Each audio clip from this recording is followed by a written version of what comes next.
இருக்குது. இப்ப நம்ம எல்லாம் காப்பாத்தி வச்சிருக்கிறார். எதுக்குள்ள? இந்த கூட்டுக்குள்ள படைச்சிட்டாரு.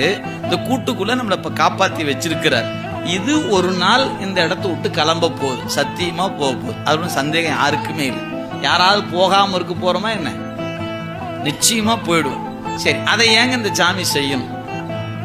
படைச்சாரு. எதுக்கு? எனக்காக படைச்சார்.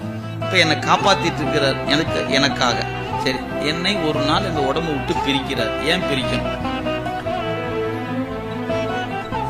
அப்படின்னு கேட்டா அதுதான் தெரிய மாட்டேங்குது. அப்படின்னு நம்ம ஒரு ஏக்கமா இருக்கு.